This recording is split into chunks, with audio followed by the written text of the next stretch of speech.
All right, guys, welcome back to another episode of TNT Podcast. I'm your host, T. I'm your girl, Tasha. And today, babe, what are we talking about today? We are talking about something that might ruffle a lot of feathers. Okay, like what? What's going on? I hate hip-hop.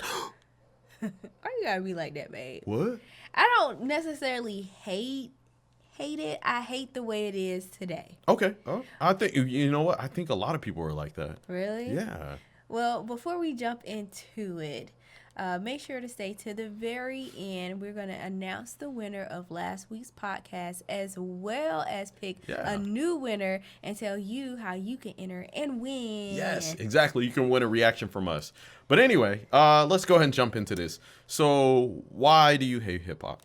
So, okay, let's talk about what brought on this conversation. Oh, yeah, okay. Because a lot of times we converse with ourselves and we see something or we hear something and it's just like, what the heck is this? And it makes me feel like I'm getting old. Like I heard a song. And I was like, I don't know what the hell they are saying and what is this song about? And it just sounds like a bunch of commotion. Right. Yeah, you know what? And I've noticed that as well. It's like, I guess it's like when the music isn't really relatable to you or you're not feeling it and you're just like, what is going on? And what is a shrimp dip? Yeah, you're right. Yeah, turn that racket off. And so it brought on this conversation, and we wanted to talk about it further on the podcast because this is what it's for. Yeah. So my past experience with hip hop, you know, I'm from a very, very religious, strict household. Oh yeah. And really, my mom was not having that hip hop mess. Hibbity hobbity. That's what she called it, that mess in the house. And so, but if I was over a friend's house or at school or something, of course you would still be exposed to it. Right. But there was some songs that I did like, but the way things were back then, as a child, I really didn't know what they were saying. Okay. And listening to it as an adult, it's like, this still isn't good. You know what I mean? Yeah, I know exactly what you mean because for me, it was very similar. My parents, they didn't like, I grew up off of a lot of old school R&B soul, pop, R&B, like Janet Jackson, Michael Jackson and stuff like that. And so when it came to rap music or hip hop, they didn't tell us that we couldn't listen to it, but there were groups like Criss Cross with Jump, that popular. Was yeah, we could listen to that. Yeah. And so this is the thing. My parents were like, "Oh, don't listen to this," or they would make us turn the TV off on certain artists. But my dad, he had this like secret stash of collection. You can't listen to it, but he CDs could. and tapes that he had. Yeah, and then he would like, I would look and and he had like all the gangster. Like, he had all the gangster artists. And so for me, that was my experience with hip hop. It was listening to groups like Criss Cross, but then discovering NWA. But then he had like the NWA and he had the Snoop Dogg, and it was like in a box. And it was also the same way that I kind of discovered rock and roll or metal music because he had this stash. He had this tape of it was Ice-T's band Body Count. Oh. And when I heard that group, there were so many curse words in it. And I was learning. I was sucking it up like a sponge. And so I remember I as a kid, I couldn't believe what I was hearing because I'd never heard anything like it. Yeah. But I liked it because they were cursing and I wasn't allowed to curse. And so it was kind of like, ooh, they can't find me listening to this mess. So I mean, the thing about it, I think back then, a lot of the hip hop music was like reflective of the time because like even Public Enemy, they were talking about things that were going on. Now, it's not really the same. People aren't making music that is reflective of their environment. It's more so for entertainment purposes, and it's very negative. And so people aren't taking it as entertainment. They're taking it as like real life, and that music is then influencing the people. Right. I agree because as I was growing up, and I got to the age of where I could listen to regular hip hop music without discretion of my parents. That was one thing that I heard. There were songs that were like dance songs because there's a lot of dancing and stuff in rap and hip hop music. But then there's also songs that would be storytelling or groups like NWA who had music that was reflective of their lifestyles that was incredibly violent. Yeah. But for me, listening to it, I've always been able to differentiate entertainment versus real life. Right. And as I got older, because I listened to like a lot of gangster rap. That's what I listened to. Oh, wow. When I was growing up, I listened to a lot of gangster rap and shoot 'em up and all this and drugs and all this other stuff. Yeah. Because for me, that's what was entertaining and I liked it. Yeah. But I knew that this wasn't my life. Yeah. But I also knew that for some of these rappers, this was their life. For some. For some.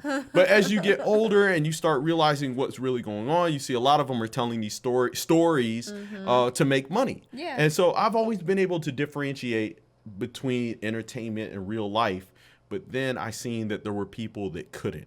Exactly. And I think that's what's going on a lot today. Like all the songs about drugs, women, robbing, killing, jewelry. Yeah. And like one hip hop artist that we were looking at the other day, what's his name? He was telling a story. Like he had like 12 different rap songs about telling the story or something. He got killed.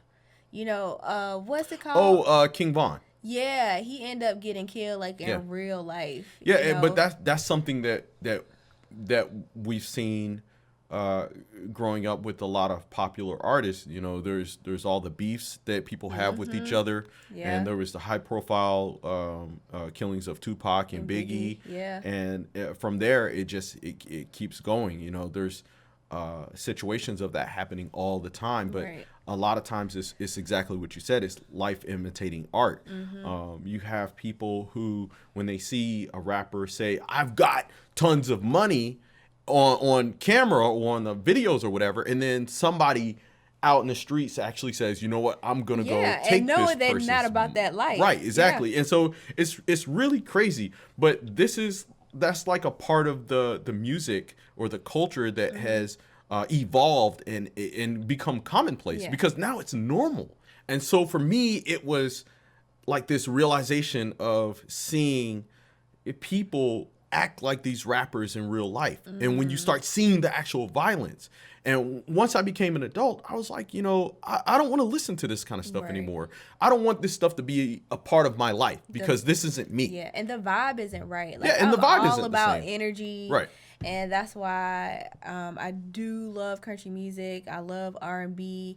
But you know, one thing though, R&B is kind of like sliding down the wrong path too. So, right. You know, but because it's fusing sometimes exactly with that kind of lifestyle. But I just like good music that makes me feel good. And it's not about hip hop per se, because there is still some good songs out there. We've done it on the channel, and people who are trying to like reposition the state of hip hop. Right. I completely agree with you, and I think that that's something that I would like to see.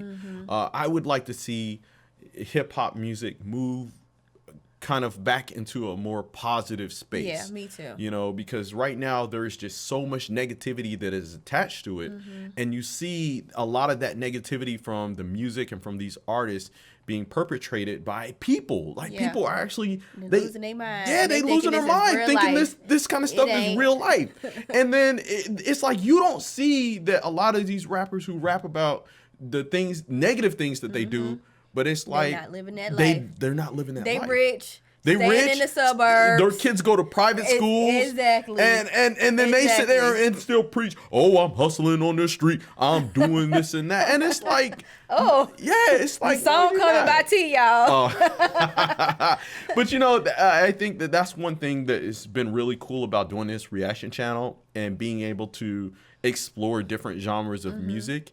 You come to discover different music that it becomes more relatable to you. Yeah. Because I would have never thought to myself that being an adult, how relatable country music is to me. I know. And, I would never thought. And that's what's crazy. It's like when you listen to the stories of certain artists, in different genres of music, you say, you know what, this reminds me of, going fishing with my dad, or this reminds me of, my first kiss, or this reminds me of the first time that I did this or did that. And you just hear so much music and relatable shared experiences. And that's crazy. Just you never would have thought of before. Who would have thought that country music would be more relatable than gangster rap?